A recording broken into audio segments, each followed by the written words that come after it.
Hello friends, आप सबका स्वागत है मेरे इस नए वीडियो में, जहां पर हम स्टार्ट करने वाले हैं हमारी नई series that is civil disobedience movement के लिमिटेशंस की series, that is limitation series of civil disobedience movement. अब बेसिकली इसमें पढ़ेंगे क्या, हम बेसिकली इसमें पढ़ने वाले हैं about the limits of civil disobedience movement, जो इस मूवमेंट को ग्रो होने से रोक रहा था। ऐसी कुछ लिमिट्स थी जो इस मूवमेंट को ग्रो करने से रोक रही थी, मतलब जितना ग्रो होना चाहिए था उतना ग्रो नहीं हुआ ये मूवमेंट, राइट। तो जैसे कि हमने देखा था कि civil disobedience movement over a year चलता है और उसके बाद इसका जो ये बोलते हैं मूवमेंटम, ये चला जाता है, राइट। सो वही था लिमिट्स, कुछ तो लिमिट्स हुई होंगी जिसकी वजह से मूवमेंट नहीं चला, तो उसी लिमिट्स के बारे में हम देखने वाले। तो इस वीडियो में हम क्या देखेंगे, अबाउट द इंट्रोडक्शन। जैसे कि आप देख सकते हैं civil disobedience movement limitations introduction. तो लिमिट्स के बारे में हम इंट्रोडक्शन देंगे, क्यों? क्योंकि इसे समझना बहुत इंपॉर्टेंट है कि लिमिट्स है क्या। तो ब्रीफली हम देखेंगे कि हर लिमिटेशंस क्या कहती हैं, हम क्या पढ़ने वाले हैं, क्या बढ़ने वाले हैं इस टॉपिक में। तो ये सब कुछ हम देखने वाले हैं, राइट। सो अब देखिए क्या होता है, ज्यादातर मैंने जैसे ऑब्जर्व किया है, तो ज्यादातर क्या होता है जब स्टूडेंट्स इस सेक्शन पे आते हैं, that is limits of civil disobedience, मतलब जैसे कि आप अपने बुक में देखेंगे तो इस सेक्शन से नाम दिया गया है limit of civil disobedience. So इस सेक्शन पे आने के बाद ड्यू टू कंफ्यूजन, अब कंफ्यूजन कैसे होता है देखिए, first paragraph, second paragraph, third paragraph, उसमें पुनः पैक भी आता है, fourth paragraph, right. So there are total 5 paragraphs, right. So देखिए, जब first paragraph that is Dalits के बारे में जब पढ़ते हैं आप, तो पहले दलित्स के बारे में पढ़ रहे थे, देन सेकंड पैराग्राफ पे आते हैं तो डायरेक्टली आप मुस्लिम्स एंड हिंदूज के बारे में पढ़ते हैं। तो यहाँ पर आपको ऐसा सर्टेनली फील होता है कि पहले दलित्स के बारे में पढ़ रहे थे, देन यहाँ पर आप ये कर रहे हैं, क्या बोलते हैं, हिंदू एंड मुस्लिम के बारे में। तो आपको ये समझना जरूरी है कि लिमिट्स के बारे में बताया गया। तो आपको जो बुक बताने की कोशिश कर रहा है वो डिफरेंट डिफरेंट पैराग्राफ्स के थ्रू, मतलब फर्स्ट पैराग्राफ में दलित के बारे में बताया जा रहा है, जो फर्स्ट सिविल डिसोबीडियंस मतलब फर्स्ट लिमिट था डिसोबीडियंस मूवमेंट का। देन सेकंड पैराग्राफ में पूना पैक्ट के बारे में बताया गया, जो लिमिटेशन नहीं मान सकते। अब क्यों नहीं मान सकते वो बताऊंगा मैं। देन थर्ड पैराग्राफ में मुस्लिम एंड हिंदूज के बारे में बताया गया, देन फोर्थ में ये बताया गया, फिफ्थ में ये बताया गया। तो इस तरह से समझाने की कोशिश की गई है, बताने की कोशिश की गई है कि ये लिमिट्स है सिविल डिसोबीडियंस मूवमेंट को, के लिमिट्स है, राइट। जो रोक रहे थे, जो ग्रो करने से रोक रहे थे मूवमेंट को, कि ये ग्रो नहीं हो पाएगा due to this limits, right. अब इसको याद करने का तरीका क्या है, फिर प्रॉब्लम तो आ गया सामने कि इसको ड्यू टू कंफ्यूजन हम नहीं याद कर पाते, ऐसे ऐसे जो मैंने कंफ्यूजन बताया। तो ऐसा क्या तरीका है कि हम इसको याद कर सकते हैं। सो 3 स्टेप्स में आपको सर्टेनली आपको इसको याद करना है। बेसिकली देखिए, सबसे पहले आपको इसको समझना पड़ेगा कि इसको हम क्यों पढ़ रहे हैं, मतलब इसके पीछे रीजन क्या है, ये बताना क्या चाहता है, ये आपको समझना पड़ेगा।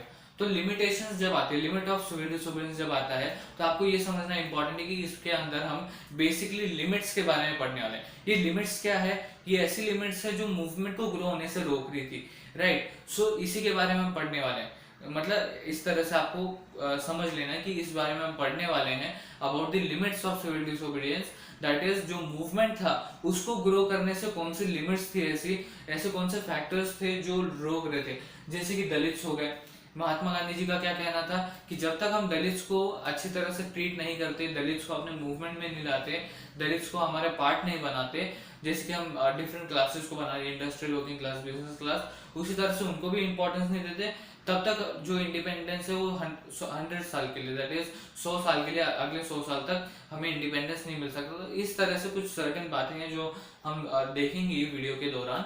सो इस तरह से आपको पता चलता है कि मतलब आपको कंटेंट को सेपरेट करके पढ़ना है, सिंपली ये मैं बताना चाहता हूँ कि इसको याद करने के तरीके सिर्फ 3 तरीके से आप इसको याद कर सकते हैं, 3 स्टेप्स में, ये एक्चुअल वर्ड है, दैट इज 3 स्टेप्स में आप इसको याद कर सकते हैं।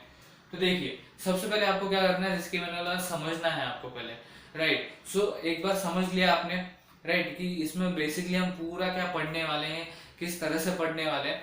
उसके बाद जैसे कि मैंने बोला था कि आपको लिंक करते हुए पढ़ना है, बट इस सेक्शन में आपको लिंक नहीं करना, आपको सेपरेट करना है, राइट। क्या सेपरेट करना है, पैराग्राफ्स को सेपरेट करना है। अगर आप अभी अपने बुक में देखेंगे तो 5 paragraphs are there, right. So 5 paragraphs है, तो किसके बारे में, पहले दलित के बारे में बताया, then Poona pact, then Hindu and Muslim, then M R Jayakar और जिन्ना के बारे में बताया, then majority of fair and minority वगैरह, ये सब कुछ बताया, राइट। सो इसमें से आपको क्या हटाना है, रिमूव करना है, दैट इज पूना पैक्ट को हटाना है, why? Because we can not consider it as a limit of civil disobedience. Why? अब लिमिट मतलब क्या होता है, जो मूवमेंट को ग्रो होने से रोक रहा है। बट पूना पैक्ट ऐसा था कि जो दलित्स को साथ में लाने का काम कर रहा था, तो इसको हम बोल सकते हैं लिमिट? नो।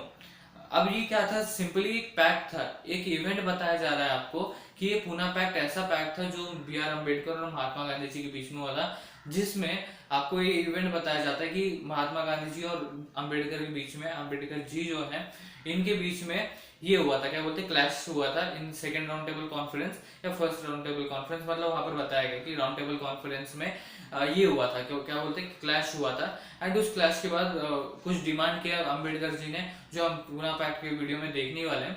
तो ब्रीफली इंट्रोडक्ट करवा दूं आपको, तो ये सिर्फ एक इंसिडेंस है, तो इसको हम लिमिटेशन नहीं देख सकते हैं। So there are 4 paragraphs now, Poona pact के पैराग्राफ को हटा गया, तो ये जो 4 पैराग्राफ्स है आपको ये डिफरेंटली देखना है, मतलब इसको सेपरेट करना है, हर पैराग्राफ को पढ़ना है अच्छे से। उसके बाद आपको क्या करना है, जिस तरह से आप कंफर्टेबल है समझने में, मतलब अगर आप टाइटल दे देते, जैसे कि मैंने अपने समझ के हिसाब से, जिस तरह से मुझे समझ में आ रहा था टॉपिक, उस हिसाब से, मतलब टाइटल देने के बाद क्या होना चाहिए, आपको प्रॉफिट मिलना चाहिए कि अच्छा ये टाइटल है, मतलब इसके बारे में ये पूरा कंटेंट बताया गया है। तो इस तरह से क्या होता है, जैसे कि मैंने दलित्स के बारे में पढ़ा, पूरा कंटेंट पढ़ा, और उसके बाद मुझे लगा कि इसको टाइटल देना चाहिए दलित्स, मतलब जैसे ही आप टाइटल पढ़ते हैं आपको पूरा पता चल जाएगा कि इसमें पूरा दलित के बारे में दिया है, मुस्लिम और हिंदू के बारे में बताया, वर्सेस लिखा है, तो हिंदू और मुस्लिम के बीच में दंगे हो रहे थे, उनके रिलेशन अच्छे नहीं थे, इससे ये पता चलता है। तो इस तरह से आपको टाइटल देने, ये सेकंड स्टेप टाइटल, जिससे क्या होगा, आपको समझ में आ जाएगा कि अच्छा ये कंटेंट है, ये पहला पैराग्राफ है, तो पहले पैराग्राफ क्या बता रहा है, फर्स्ट लिमिट बता रहा है of civil disobedience, that is Dalits. इस तरह से आपको सेकंड चीज करनी है। देन उसके बाद थर्ड चीज क्या करनी है, आपको इसको याद करना है, अच्छे से याद करना है, इसको बार बार अच्छे से रीड करना है। इससे क्या होगा, आपको ये तीनों स्टेप करने से आपको ये अच्छी तरह से, ये जो सेक्शन है ये अच्छी तरह से याद हो जाएगा, इसको छोड़ने की जरूरत नहीं पड़ेगी, इसको लेफ्ट ओवर करने की जरूरत नहीं पड़ेगी, ये आपको अच्छे से याद हो जाएगा। तो समझ में आया, बेसिकली आपको 3 स्टेप्स में काम करना है, 4 स्टेप्स, अगर हम समझने के भी स्टेप ले रहे तो 4 स्टेप्स में आपको ये काम करना है। पहले तो अच्छे से समझ लेना है कि ये टॉपिक क्यों पढ़ रहे हैं, इस टॉपिक में बेसिकली हम क्या पढ़ने वाले हैं, इसके पीछे रीजन क्या है, ये सब कुछ जान लेना है। सेकेंड स्टेप में आपको क्या करना है, सेकेंड स्टेप में आपको ये जो पैराग्राफ्स हैं, there are total 4 limits Poona pact को छोड़ के, तो not including Poona pact there are 4 paragraphs. तो इन 4 पैराग्राफ्स को आपको ये करना है, सेपरेट करना है, उसका हर पैराग्राफ को रीड करना है, उसको आपको ये देना है, टाइटल देना है, जिसके ऊपर से आपको आइडिया लग जाएगा जब भी आप रीड करेंगे, अच्छा इसको इस पूरे पैराग्राफ में इस पर्टिकुलर कंटेंट के बारे में बताया गया है। उसके बाद आपको अच्छे से इसको पढ़ते रहना है, जिसके वजह से आपको अच्छे से याद हो जाएगा ये। तो समझ में आ गई कि किस तरह से इसको समझना है, किस तरह से आपको ये याद करना है। तो वापस टॉपिक की तरफ बढ़ते हैं। ये तो हो गया एक एडवाइस टाइप जो इस सीरीज को याद करने में आपको हेल्प करेगा। दैट इज 4 स्टेप में आपको करना है, 2 बार बता चुका हूँ मैं, वापस रिपीट नहीं करना चाहता, नहीं तो वीडियो लंबा हो जाएगा। सो इस तरह से आपको ये याद करना है।